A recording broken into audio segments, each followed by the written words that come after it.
And now we're official. So if let me start with the agenda, and we'll see if we can get out of here before 5 minutes. The weather's so nice; it's like 80 degrees, low humidity, sunny here. I'm anxious to get out and throw some burgers on the grill. So anyhow, let me share my screen.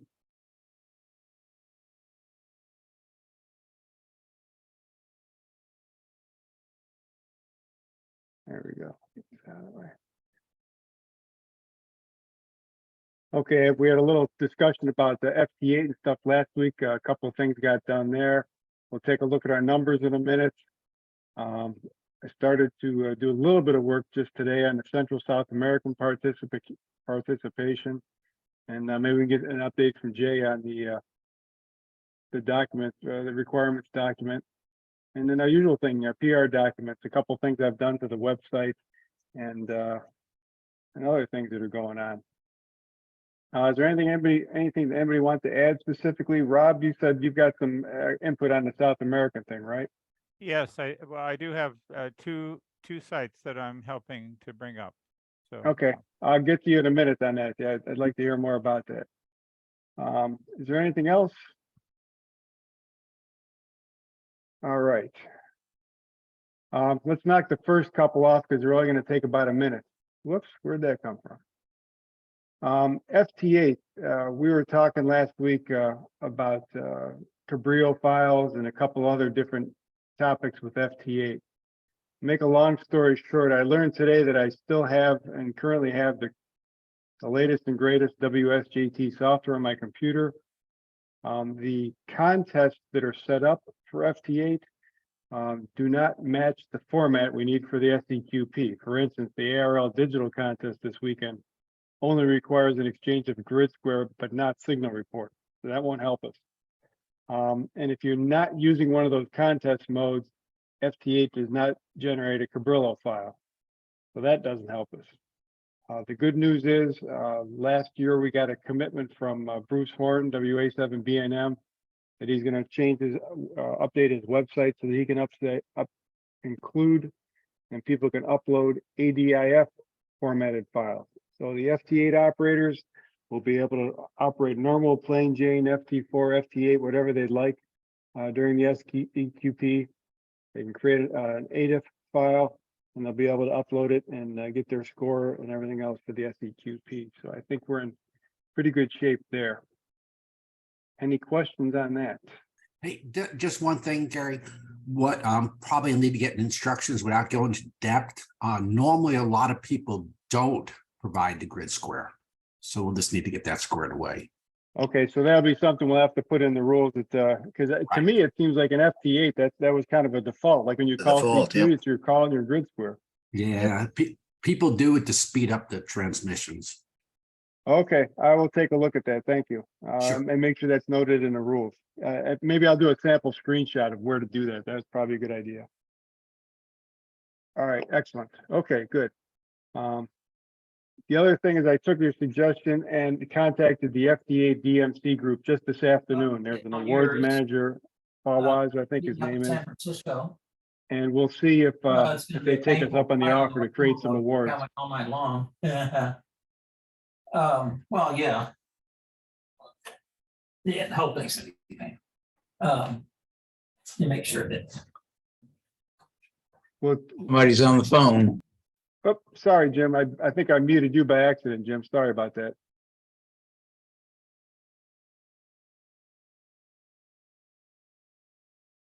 No problem. Okay, good. You're back on live. Okay, good. So anyhow, I did contact the FT8 DMC group in Europe and asked them if they'd be interested and send them a couple of links to our website. So we'll see where that goes. I just did that today. So that's underway. So far as our numbers, not a lot of movement, but the good thing is we did have a few more people sign up for interest in hosting, or actually added their names to the Grape mailing list. So that's a good thing. One more to the Eclipse group, a few more pre-registrations and stuff. The nice thing was to see 4 more people from the Grape 2 page were interested in hosting Grapes. So we've not really started our publicity push on that yet, That's going to happen soon, but at least we're getting some traction from somewhere where people are showing interest. So that's a great thing. All right. Okay. So Rob, you said you had a couple of let me turn off the screen sharing here. Rob, you said you had a couple of potential participants from South America. I think they're pretty definite participants. PT2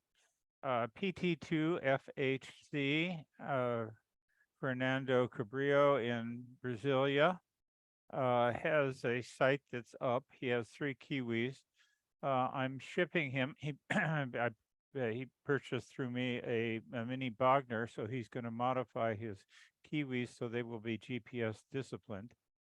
And and he's already up and posting. He's been for a while. It seems he's not quite on the path of totality, but you know, he will have some occlusion of during the eclipse, and he has a very well, you know, established site, and I've been working with him to make sure that it's realistic and reliable. That's the receive side of it. So he'll be receiving on all 80 through 10 meter bands and posting up Whisper and FST4W spots. The transmit side, I think he has been transmitting using a ZACTEC. You know, I find the ZACTECs marginally useful because they don't have a disciplined transmitter. They're running Whisper. They're cycle through the bands. So I'm hoping that by the time we get to the Eclipse, I have an extra QDX that we're modifying for GPS disciplining, and so at least, you know, people are starting to ask what band should they be on and so on. Those of us in the Whisper Demon group are working on simultaneous multiband transmitters. But for those who don't have that, the QDX is the best option if it's GPS disciplined. Of course, any other disciplined transmitter is equally good, but the QDX is, you know, $70 kit if you're up to building it. So one way or the other, I think he'll be on air. I think one of the questions has to do what's the most scientifically interesting for those sites like Fernando, who may have only one band at the time. What would be most scientifically useful for them to be doing through the duration of the eclipse? My guess is that it's probably best for them. They, you know, even if they're in totality, they only have 4 minutes or so of transmission time. So they probably would want to be on the bands that are likely to be active, you know, even during totality. And I don't know if that's 40, 30, or 20 meters. And it would be useful to know that. I don't know if the prediction software that we have would help with that, to tell people where they should be transmitting, because if they're only doing one band at the time and they're transmitting on 10 meters during totality, they're very unlikely that they would be received anywhere. On the other hand, if they're on 80 during that cycle, it'd be, you know, they might get nowhere. So it would be helpful to have an idea, you know, to almost have a way of identifying the schedule for those people who are doing band scanning, to have them do a schedule. And by the way, one of the problems facing us is if you're going to get the Doppler shift information that you can get by transmitting FST4W, you can't do band scanning in WSJTX. So you have to be manually interacting with your JTX during the Eclipse event if you're going to get that kind of information. So I think there's some technical thoughts we might want to explore. I mean, this isn't unique to Brazil. It's for everybody who's going to be operating that period. What bands do we want them to be on? What's most scientifically useful to to our research and understanding of the eclipse. I don't think that's clear. It isn't clear to me. And that's it. So that's Brasilia. I think we'll have transmitter receiver there, and then also in San Jose, Costa Rica, TI4JWC. I've just shipped off 2 GPS discipline Kiwis and 2 QDXs to him, along with the Bogner. So he will be on air well before the Eclipse event, and he's close to, but not right in the Eclipse. The third candidate I haven't heard from. This is Alejandro, who's in Panama City, had expressed an interest. Hasn't responded to the latest round of emails. Maybe they didn't reach him, so he did seem interested. He has an active transmitting site right now as part of the Whisper Beacon network. So he'll be transmitting using a ZACTEC. But once again, I think from my perspective, 4W transmissions would be more useful because we get Doppler shift information out of them. And so I'm trying to encourage those sites that I'm working with, all the ones I'm working with, and like these 2 guys, used to be transmitting in 4W during the eclipse itself. So that's my major activities right now on the South American and other fronts for the group. Okay, well, I think it's worth, I think you raised a good question about if there's particular bands or particular bands we would want people to scan to. I mean, that's not something I could speak to. If there's somebody else in the call wants to raise that today, or I can put it in the parking lot for next week, either way, but that's certainly a sensible question. Yeah, Nathaniel, I'm sure would have a opinion on that, though. The one thing about those stations is we're going to want to be able to study transequatorial propagation, which is a bit different. And so that I know 20 meters does quite nicely. It'd be interesting to see if that were to drop out. But it might be 30 would be a good compromise. Don't know. Just a question that came up to me. It could depend on what the solar flux is doing at that time, because maybe if the flux is high and the geomagnetic field is relatively stable, 15 may do well too. So it may be one of those answers of it depends. I'm not sure. Well, there will be. It looks like we have been discussing for as an alternative. I've been working with Paul, Elliott, and Bruce, I think from Tapper. We had a conference call. Paul has a multi-band design. This is a Whisper and FST4 transmitter that will put out signals on 4 bands simultaneously into one antenna. Of course, the antenna has to be resonant on those bands, but 80, 40, 20, and 10 at the same time. And it looks like that might be something that might be available from the Tapper store before the October eclipse. I mean, Paul has ordered has the first prototypes. He's doing a second prototype with some slight modifications. So there may be, there may be available as an orderable product. Yeah, QRP Labs does a scanning Whisper transmitter. But it's a 4W. It's a Whisper only, and it's not, and it's scanning.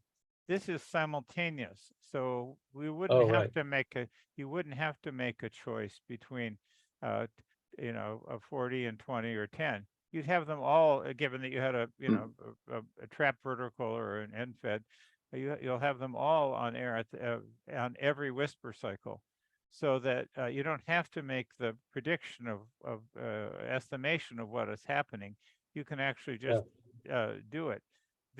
By the way, I'll point out that if you're doing 40 and it's harmonics, the horizontal loop works remarkably well. That's my primary HF antenna. Well, there's a number of. It's bigger, but yeah.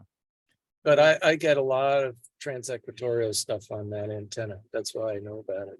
Why I suggest it. Yeah, the reception reports from Fernando's Brasilia site are so different than I see from anyone else.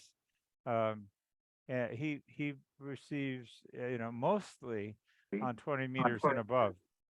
So it's and amazingly good reception on 10 meters from Europe and North America. And I guess, it's transsectorial.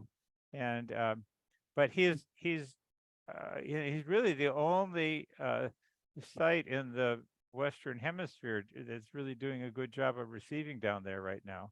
I'd love to recruit some others, somebody else from, well, Panama would be good, but somebody else like Chile or, Argentina.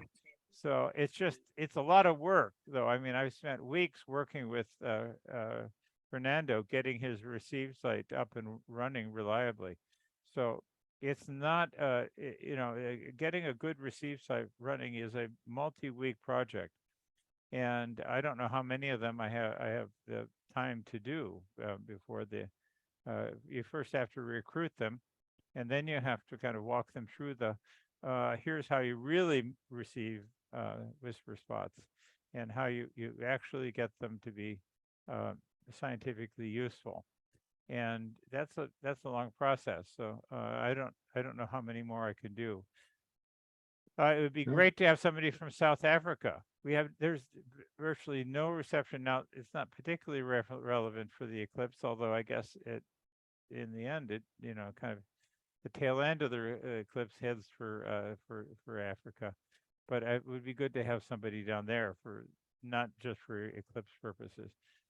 So, one of my goals is to recruit more whisper sites worldwide, and whisper receive sites and transmit sites.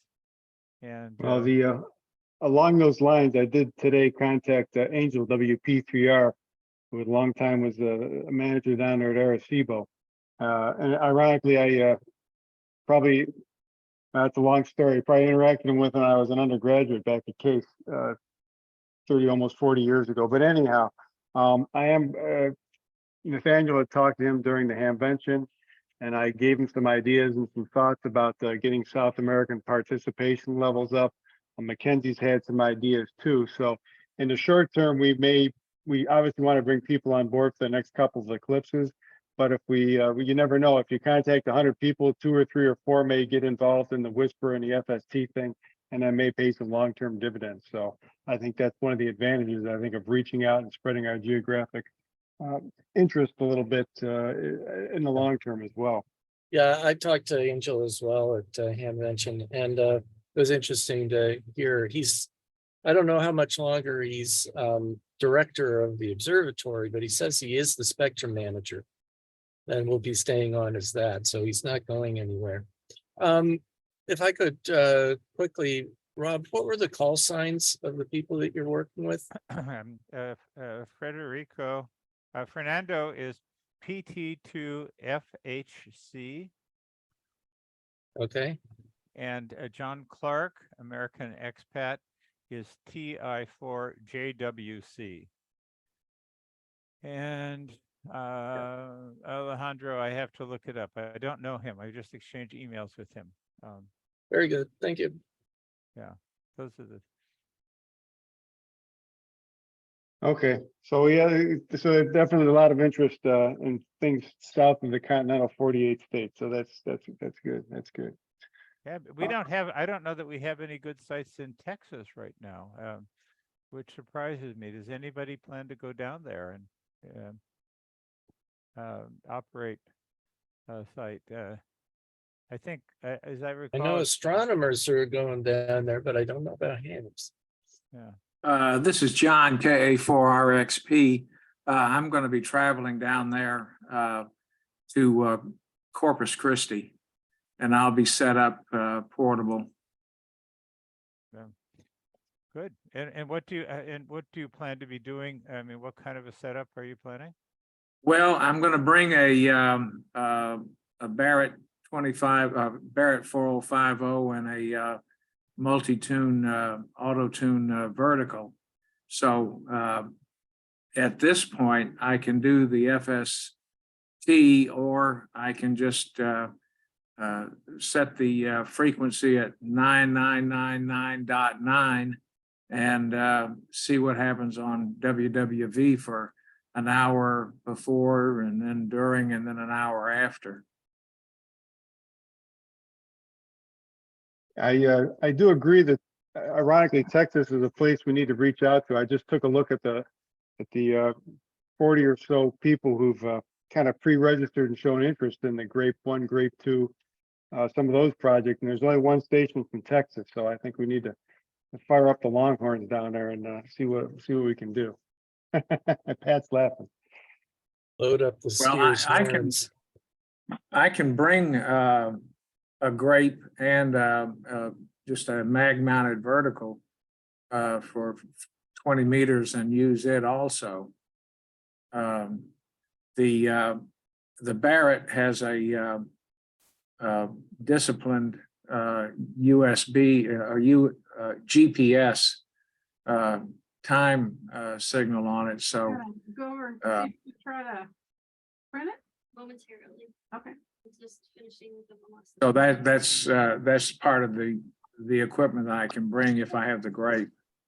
In fact, you can have the whole bag. Okay, we'll talk about that as time gets closer. So, but yeah, you're right. That's a good thing to consider if we need to increase activity in Texas to look in those areas. And that's one thing we'll be doing as we reach out to the media and some of that stuff. We can look through those areas too. Well, the people in Uvalde, are making a big deal. The Chamber of Commerce has already put stuff into action to get things ready for the annular eclipse. And that whole South Texas area, because it appears that the maximum time of the eclipse is going to be in that stretch between the Rio Grande and up north towards Houston. Pat, you had a comment? Well, I was gonna say, if you guys would like to, and I offered this when we were there in March, and I've just been crazy busy, so I haven't followed up on it. But if you guys would like to give a presentation to the NARS radio club here in Houston, and you can do it by Zoom, talking about what's happening and what they need and how people can get involved, you might pick up some volunteers. I put in the chat, I know Walter Holmes had signed up for a grape, or I think, but I'm not sure exactly what he has into it. Unfortunately, I'm leading an optical expedition, so I can't do this personally, but I can see if I can help recruit. It's just a higher wavelength. That's all it is. So, but no, if you have any call signs or anything from the NARS group, somebody, because Ron has done a nice job from doing some presentations. We've heard a few others of us too. So, but we would definitely be open to that. Okay. All Well, right. who should they contact? Well, right now, I guess it's me, or they can use the hamsci at hamsci.org address. Be one option. Okay. That's the easiest thing, because it's easy to get to on the website.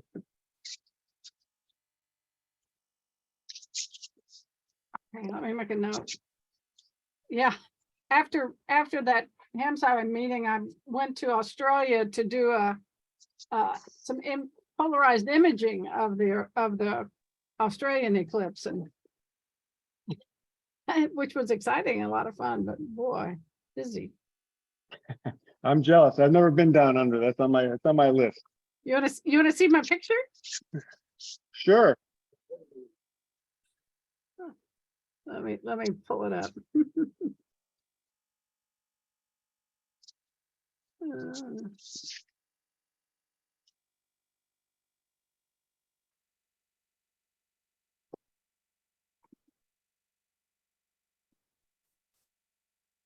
Yeah.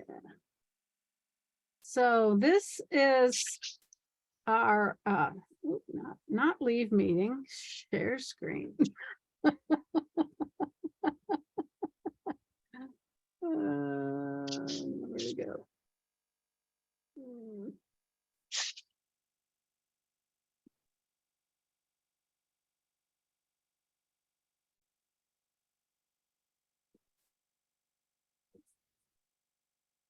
Before GH, you might mute your mic. We're getting some feed through. Oh, there sorry we go. about Now that. we're seeing it, Pat. So yeah, this is, we did a 4K imager that every fourth pixel was this polarization, this polarization, this polarization, or that polarization. And then they color coded it with by polarization. So basically, because the field is nearly radial, then here the polarization is this way, and it's also blue down here. Whereas here, the polarization is that way, which is also true here. So it's kind of fun. We're going to try to do it with 35 sites along the center line from Mexico to Maine. What kind of differences would you expect from site to site? Well, we're hoping to see the actual corona change. I mean, there are CMEs that get released pretty frequently.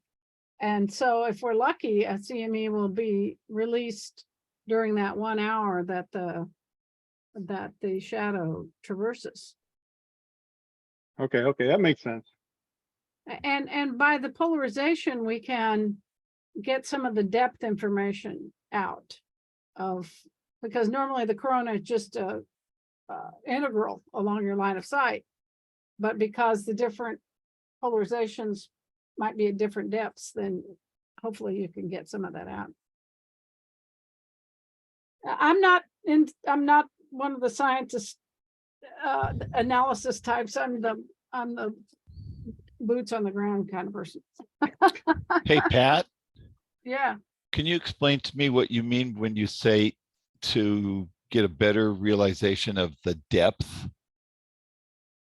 I'm sorry, but the depth of what? If you could help me, I'd sure appreciate it. Okay. So when you look at the corona and you're taking a photograph, Right. it's optically thin. So the light you see is the integral, every pixel is the integral along your line of sight of all the coronal light emission. Okay. Does that make sense? Yep. Thanks. Okay. And because the magnetic field is radial the farther out you go, but it's kind of loop-like when you're really close to the surface. We can tell some of the details of how close that loop is to us by the polarization information. Thank you so much for explaining that. It's like a tomography. It's kind of like a tomography of the corona. Okay, that helps. Thank you. Sorry to interrupt, Gary. Well, I'm No sorry problem. to interrupt you guys. No. This is interesting to all of us. It's not a problem. You're on a completely different science project than this. That's okay. Let's see, the other thing, when we're talking about the QSO party and stuff like that, Jay, is you're still plugging away on the requirements document for the scoring and whatnot? When you say for the scoring, yeah, I'm concentrating on when somebody submits a data file, what should be in that file, and what should be in that file, and that will lead in turn to what the detailed specifications are for how that file will be analyzed. So I'm not working, so I'm concentrating on the what, not the how. So if somebody wants to, write it in Java or Sanskrit or C or assembly language, okay, that's what they're going to do. But here's the what they can expect to have to do.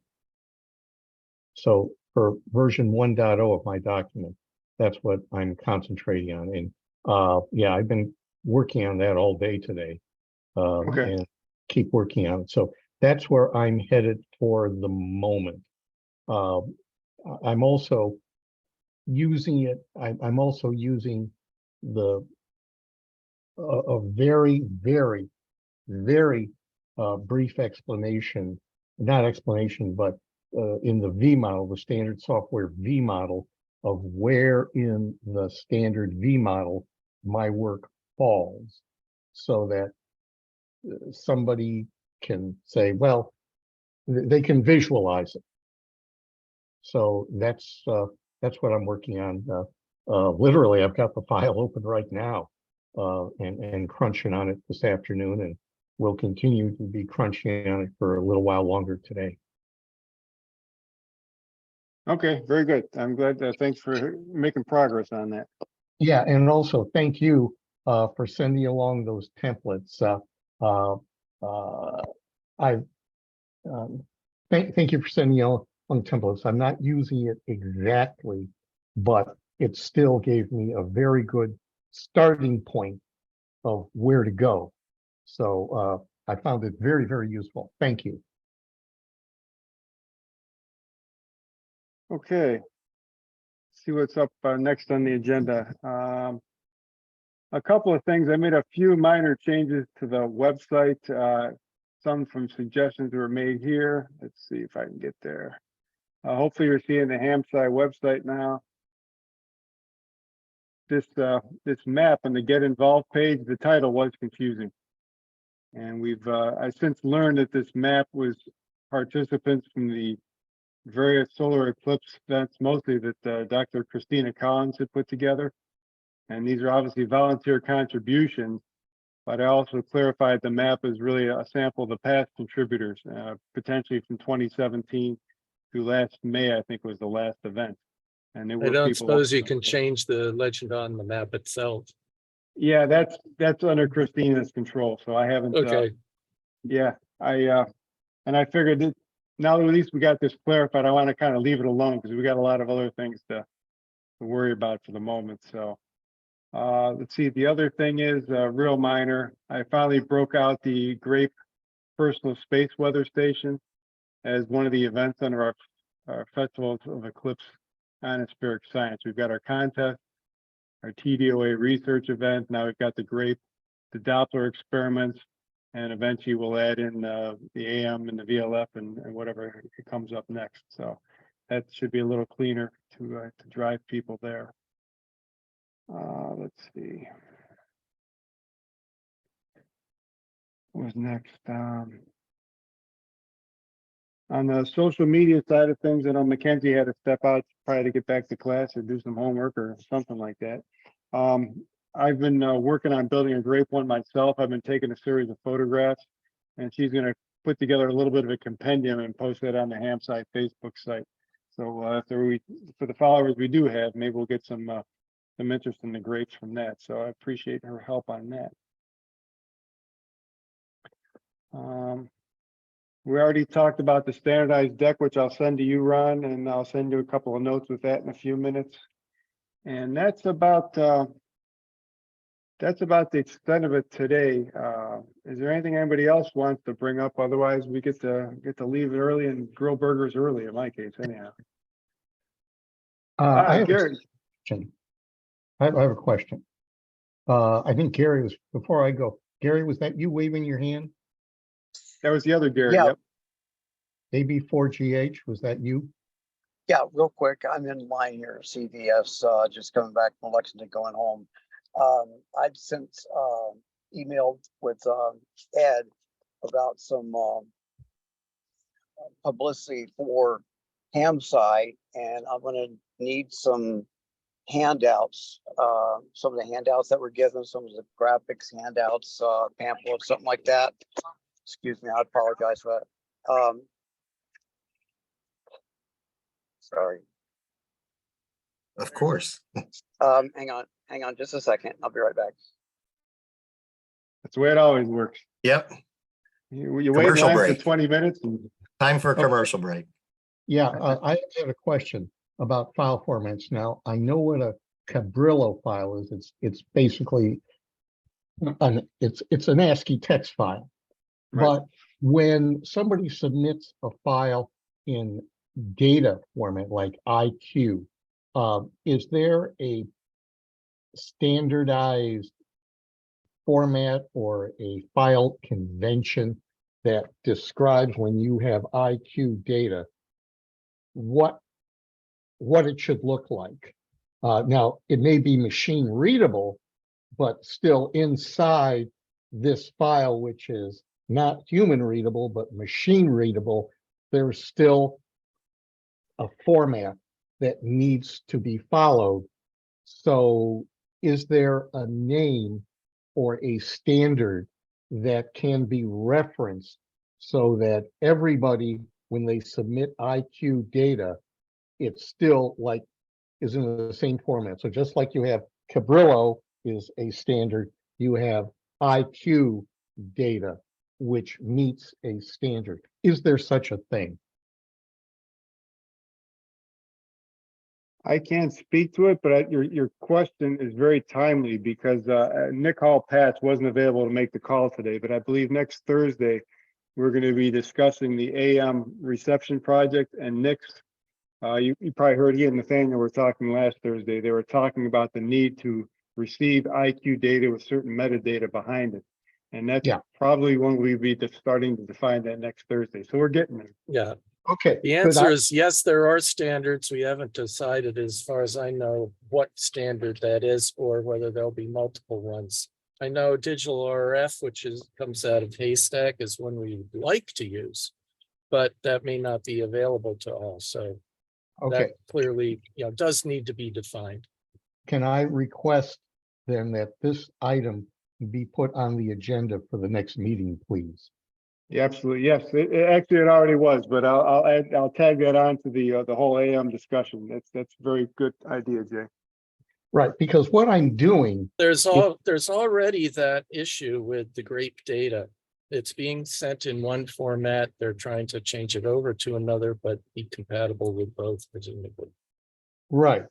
The reason I make this comment is one of the things I'm saying, I'm putting in my input file. In other words, when somebody sends a file, what information has to be in there is, if it's in Cabrillo format, most of what we need is already there. But if it's in this IQ format, then not only what should be, but how do we transmit the other information? Yes, Jay, we get it. Right. We have to define that. Yes. Right. What I mean is, it's multiple files. You may need multiple files. The submitter may have to submit multiple files. So I'm coming up with a naming convention to take that situation into account. If you've got some time to do a little homework, but you could search on digital RF and Haystack Observatory, and there's a reference PDF document somewhere. My guess is we would lean in that direction, but I can't say that for sure. Say again the name of the subject here that I should search for, please. Digital RF. Yeah. But also Haystack Observatory, because the guys at MIT, I believe, wrote that standard. Yes, they did. Got it. Okay. Yeah, that's thank what you. we're trying to standardize for grape and tangerine data. And whether we can get it out of kiwis and such, that's a different, we don't know, but we're trying to head in that direction. QSL, thank you. Yep. Gary, AB4GH, are you back with us? Yes, I'm back. Apologize for that. I've been sitting in line for like 20 some minutes.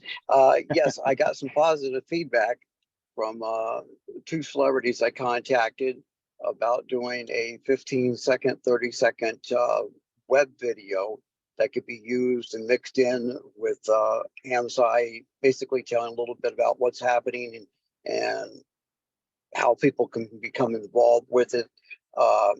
They both made motion pictures, many motion pictures. The one actor's made, he was in Apollo 13. He was in Mission to Mars, and he was in, well, the famous one, he was Lieutenant Dan in Forrest Gump.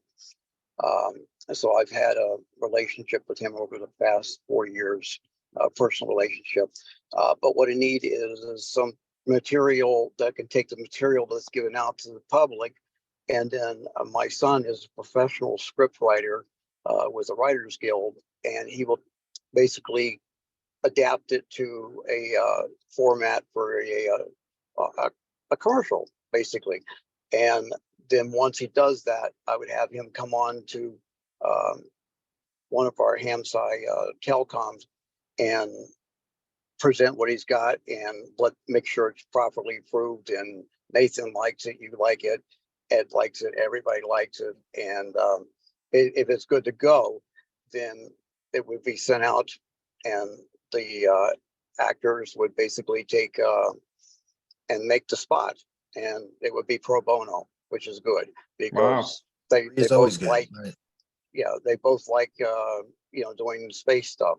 The one actor, Muse Watson, lives here in my town part of the year. Part of the time he's in Los Angeles. The rest of the time he's in by New Orleans. But he's done a whole lot of movies. Not really anything space, but he did a whole series of the serial killer from I Know What You Did Last Summer. He's done more recently. He's did NCICS. He was one of the main characters for the show for like 5 or 8 years of NCICS. And but anyway, so I've got good feedback, but I just have to give them something that they can look at, that they see, I can say this, and coherently and speak it fair and make it make sense. Yeah. So that's where I'm at. I just need to get some. I've looked through the material on the websites and all that, but the handouts that like last telecom meeting, there was pictures. I think Nathan showed some of the handouts that were made. The handouts basically they're the family, I'm saying, they're cut down to bullet points, and they can hit the points pretty quick and go through and get what information is out there. Hope I'm making sense. So, Yeah. What I think about this stuff, I think about it as from the written word perspective. If somebody tells me I need 100 words or 200 words or 300 words, and I know how to boil it down and how to compact it to meet that kind of goal, I don't think so well in 15 or 30-second sound bites. I don't know, maybe you do, Ed, and you can help me with that. But Yeah. Obviously, and Gary raised a good point. I mean, it's a question of materials, and obviously we've got our card, that we used in Dayton, and we've handed out. But it would, for these guys, we would need to really sort of blow it up and make it more visual for what we need to do. The other question, Gary, I think is really a question of scripting, what you're asking too, right? In terms of really providing the text that these guys can use and feel confident with in terms of reading. So, right. Yeah, and obviously, in terms of how we move it around becomes the after effect, that type of thing. But yeah, I mean, there's two moving parts that we need to look at. So. Yep, and my son Andrew, like I said, he's a professional writer at that, and he would adapt everything. And I talked to him last week, and I told him, I said, this is what I've been kind of working on under the table, and hopefully I'm going to get some response back. I says, can you take information from pamphlets and stuff that I sent and make it, condense it down so that an actor can look at it, read, sound excited about it, mention, hey, you might have seen me in Apollo 13 or Mission to Mars, or let me see if I can tie this together, because it comes back with something that we talked about before Gary, not AF8A, but we talked about having a standardized deck, okay, in terms of looking at presentations. Gary, that probably is our key, okay, in terms of having a standardized deck that we can turn into a script, okay, or at least in terms of talking points that, if your son is going to do it, Gary, then obviously we could tie that together. But this really, it's more of a parking lot item, at least temporarily right now. But let's see where we are with the deck, and then see how we can take that from there and move it around. So without taking too much time here. So that makes sense, guys? okay, I'll copy you, Ed, on what I send to Ron, so you can see what Very good. I was gonna see drop the you a whole note, breadth of the thing. It's like 30 slides, and then you can figure out. And then obviously we're looking at what Ron did for us, okay, as to how that might tie together, because it's by definition it's a less technical presentation. So we may be able to build all those types of things together. So a little footwork early on, but it's good to get that out of the way. Yeah, because I did a PSA with Larry Linville with Frank Burns, Major Frank Burns from MASH, And he did a PSA, and I gave him a 30-second and 15-second spot. And he did for what was on DUI project basically, and he was like, "Hi, I'm Frank Burns, better known I'm Larry Lim, better known as." Without taking too much time, where did you run the PSA? Where did you run it? I run it Hillsborough County Sheriff's Office, Tampa Bay area. Okay, because that ties back, Gary, in terms of putting together what we had as a media list in terms of totality, going back, and obviously, Gary, I set that along too. So, I mean, so that's, I mean, that's the type of thing where we might be able to get some play out of it, so. Yeah, I was thinking if we can get like whichever press release would be sent out along the stations that are covering the area of totality. We could also put out the short web video that people could see that could learn and see how they could help. And maybe the media might pick it up as well, because now the media, you don't need a, you don't need a broadcast camera nowadays. They're doing stuff on their iPhones. No. And if stations have dead air, you know, that type of thing, that's where it works really well. So, I mean, it's a parking lot item, but let's really move on it. So, okay. All right. I just wanted to get on the way home. It's really great. And thank everybody for their support. So, all right. No, it is exciting. That wasn't something I'd even thought about months ago, but now it could come into reality, like I say, in the next few months. That'd be, as we get close to October, that's great. Yeah, I'm just thinking it would get more people to look at the site or look at the, the clip or whatever. They would think, hey, I know that guy. Let me see what he's saying. And it's just extra exposure, and it's free. So free is always good. Yep. Price is right. Okay, is there anything else? Otherwise, I've gotten to the end of my list. So I have a quick question for Ed. Yes. Are you going to be at the Ham Fest in a little over a week? At our fest for Fairlawn? Yeah. Believe it or not, I'm on Cape Cod, but we can meet offline. Oh, man. Okay. Yeah. I was going to say, I've been trying to go to these events for I don't know how long, and something always comes up. Finally, that weekend, my wife's working. I don't have anything planned, so it looks like I'm going to be able to make it for once. But okay. Actually, I'm back. I'm back on that Sunday. So if you're around on Monday, maybe we can get together. We should pull this online. So, but drop me a note, okay? WX2R@ARRL.net, and we can put something together. Okay, sure thing. All right. Perfect. Thank you, Randy. Okay. okay, if that's it, we'll end the call. Everyone have a great week and enjoy at least in the eastern half of the country, the springtime weather. So yes, it's nice down here. It's perfect here. 92 in New York. 90. 73 off. 73. Take care. Had fireflies here in Kentucky, so summer's here. Be good, Gary. Okay, bye-bye. Be good, Gary.